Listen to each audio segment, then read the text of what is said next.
Soon, Thomas puffed back into the docks. You again. Now, what are you doing with those straw bales? This flatbed is very, very heavy. I'm sure you can't lift this. Cranky looked at the flatbed of straw bales. I'm sure I can.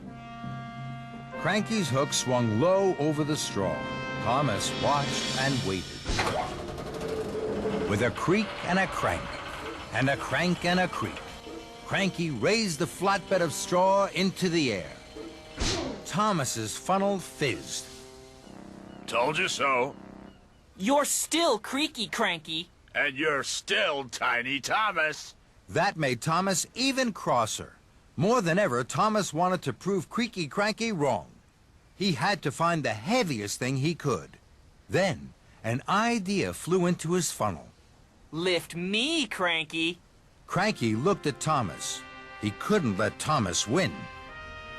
Cranky's hook swung low over Thomas. Thomas hardly dared puff. With a creak and a crank, and a crank and a creak, and very, very slowly, Cranky raised Thomas high into the air. Bubbling boilers! Creaky Cranky is lifting me! Then there was trouble.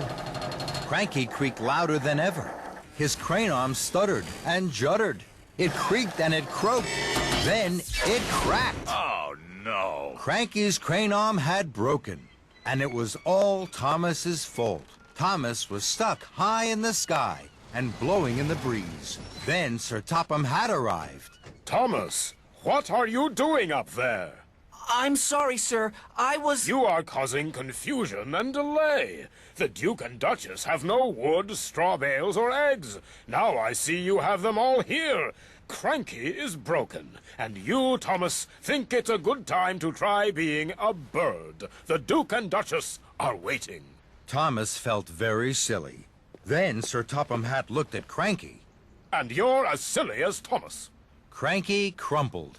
The shame to be as silly as a steamy.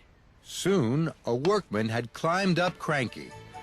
Slowly and carefully, Thomas was lowered and landed with a jolt and a judder, just as Spencer arrived. Dear, oh dear, Thomas, what a mess. Little engines can get into very big trouble. Thomas felt even sillier in front of Spencer, but he knew now that being strong was only good if you were also really useful. And he had to be really useful. Spencer, I need your help. You're very strong and can pull much heavier loads than me. Will you take the wood, the straw bales, and the eggs to the summer house for me, please? It's my fault that Cranky is broken. I must put everything right as quickly as I can. Very well. Thank you. I'm sorry, Cranky. I know you're strong, stronger than me. I'll be back soon with the right parts to fix you. Then Thomas pumped his pistons and puffed out of the docks. Thomas wheeshed like the wind all the way to the steamworks. Hello, Victor. Cranky creaked, and now he's cracked. He needs new parts. You've come to the right place, my friend. Parts aplenty here. We'll have Cranky up and lifting in no time. Soon, Thomas's flatbed was loaded with new parts for Cranky. Thank you, Victor. Of course, my friend. Give Cranky my best. And Thomas puffed happily away.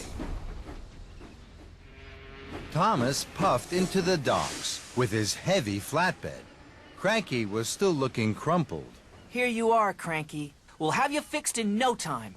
Thank you, Thomas. That's a heavy flatbed.